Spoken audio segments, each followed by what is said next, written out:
एक बार फिर से आपका मेरे YouTube चैनल पर तहे दिल से स्वागत है। आज हम क्लास 12th की दूसरी और सबसे इम्पोर्टेंट सेंट्रल आइडिया के साथ आपके पास फिर से उपस्थित हुए हैं।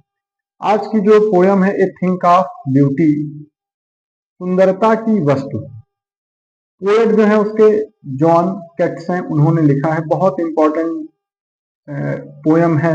इसके सेंट्रल आइडिया हर साल पेपर में पूछी जाती है, इसीलिए बहुत महत्वपूर्ण है। इसीलिए मैं आपके सामने जो है चैप्टर की सेंट्रल आइडिया जो है वो लेकर आया हूँ। आज इंटरमीडिएट की क्लास का ये दूसरा पार्ट है। पहले पार्ट में हमने माई मदर एट 66 के सेंट्रल आइडिया को जो है वो बिल्कुल विधिवत डिस्कस किया है। आप लोगों ने अगर वो वीडियो नहीं देखी तो पहले जाकर जो है उस वीडियो को भी देख लें, वो भी बहुत इंपॉर्टेंट सेंट्रल आइडिया है। और आपकी ए थिंक ऑफ ब्यूटी, सुंदरता की वस्तु, और उसके जो पोएट हैं वो है जॉन केट्स। हम लोग सेंट्रल आइडिया पर आते हैं। द पोयम, जो कविता है, ए थिंक ऑफ ब्यूटी, सुंदरता की वस्तु, is composed by John Keats. John Keats के द्वारा लिखी गई है।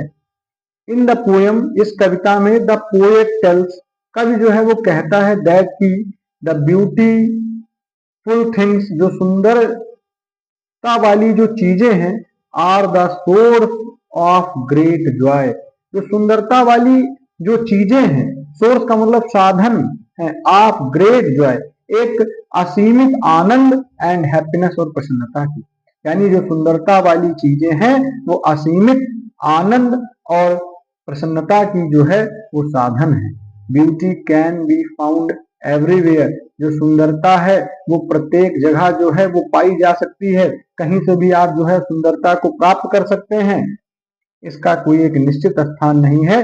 कहीं से भी अच्छाइयों को जो है आप निकाल सकते हैं, प्राप्त कर सकते हैं, प्रसन्न हो सकते हैं उसके माध्यम से। इसीलिए इसे ग्रेट जॉय एंड हैप्पीनेस का सब्जेक्ट कहा गया है। ये जो सुंदरता है वो बहुत बड़े आनंद और प्रसन्नता का साधन है। इट इज समथिंग, इसके अंदर कुछ होता है, दैट हैज एबिलिटी, और इसके अंदर एक प्रकार की क्षमता होती है, टू ट्रांसफॉर्म, परिवर्तन करने की। लीप का मतलब होता है हमारे जीवन में, हमारे जीवन को जो है परिवर्तित करने की इसके अंदर एक प्रकार की क्षमता होती है। इट आल्सो हाईलाइट्स, इसके अलावा हाईलाइट्स का मतलब होता है प्रकाश डालना। ये प्रकाश डालती है द फैक्ट, उन तथ्यों पर, दैट की beauty has therapeutic quality. Beauty जो है, सुंदरता जो होती है, उसके अंदर थेरेपेटिक का मतलब होता है चिकित्सीय, क्वालिटी का मतलब होता है गुण होता है।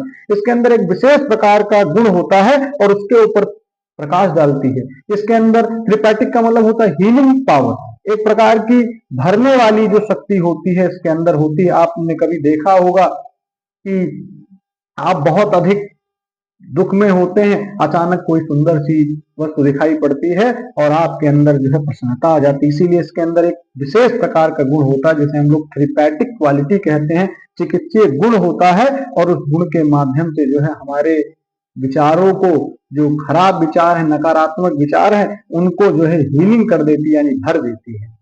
द एबिलिटी, और इसके अलावा क्षमता होती है, टू रिमूव, हटाने की, निगेटिविटी, नकारात्मकता को जो है ये हटा देती है।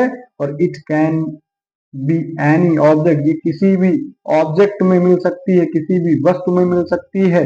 नेचर, प्रकृति में से मिल सकती है सुंदरता। टेल्स, कहानियों से मिल सकती है, या इवन नॉवेल, इसके अलावा महानतम कार्य जो है, डीड्स का मतलब कार्य, उनसे, ऑफ आवर एनेस्टर्स, हमारे जो पूर्वज हैं उनके जो अच्छे अच्छे कार्य हैं वहां से भी जो है इसे प्राप्त किया जा सकता है। वर्ड्स मीनिंग पर आते हैं। सोर्स, सोर्स का मतलब होता है साधन। मीडियम भी हो सकता है इसका मतलब। एबिलिटी, क्षमता। ट्रांसफॉर्म, परिवर्तन। हाइलाइट्स, प्रकाश डालना। थेरेपेटिक, चिकित्सीय, जैसे हम लोग हीलिंग पावर भी कह सकते हैं। नेचर, प्रकृति। एनेस्टर्स का मतलब होता है पूर्वज, कभी कभी इसका सेकंड मीनिंग पूछा जाता है, फोर फादर्स का मतलब भी होता है पूर्वज। नॉवेल, महान कार्य, अच्छे कार्य। डीड्स, कार्य या अच्छे कर्म। निगेटिविटी, नकारात्मकता। मुझे आशा है कि आपको ये वीडियो बड़ी अच्छी लगी होगी। आप लोग जो है इसके माध्यम से सेंट्रल आइडिया को तैयार कर लेंगे। पेपर में 4 नंबर की आएगी। बहुत महत्वपूर्ण सेंट्रल आइडिया है और इस सेंट्रल आइडिया के माध्यम से आपके 4 नंबर जो है बिल्कुल पक्के हो जाएंगे। आपका मेरे चैनल पर बहुत बहुत स्वागत है और धन्यवाद। आपका दिन मंगलमय।